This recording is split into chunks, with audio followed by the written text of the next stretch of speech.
There's a town in Utah that's underwater, not from a dam, not from a flood, from a landslide. Thistle, Utah. In 1983, a mountain collapsed, blocked a river, and drowned the entire town. Thistle was a railroad town, founded in the 1880s when the Denver and Rio Grande Western Railroad came through. It sat in a narrow canyon where the Spanish Fork River flowed, a perfect spot for a railroad stop. Water, flat ground, access to mountain passes. For 100 years, Thistle existed as a small railroad community. Never more than a few dozen residents, a post office, a school, some houses, railroad workers and their families. It was quiet, isolated, unremarkable. Then in April 1983, after a winter of record snowfall, the mountains started moving.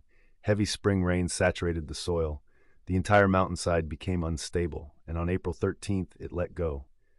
The landslide was massive, 65 million cubic yards of earth. It slid down the mountain and completely blocked the Spanish Fork River. The water had nowhere to go. It started backing up, creating a lake where the town stood. Geologists saw it happening.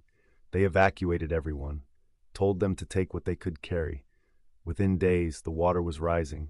Within weeks, Thistle was underwater. Houses, the school, the post office, the railroad tracks, everything submerged under a new lake.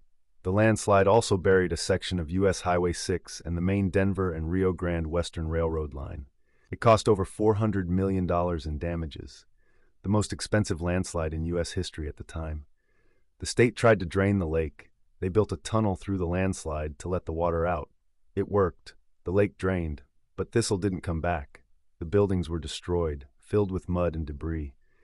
The town was declared a total loss. Today, you can see the ruins. The tops of buildings sticking out of the mud. Foundations, railroad tracks twisted and buried. A ghost town that didn't slowly die. It drowned in weeks. Thistle, Utah. The town a landslide drowned, the most expensive natural disaster in Utah history, and a town that's still buried in mud. Comment if you've driven past Thistle. Follow for more Buried America.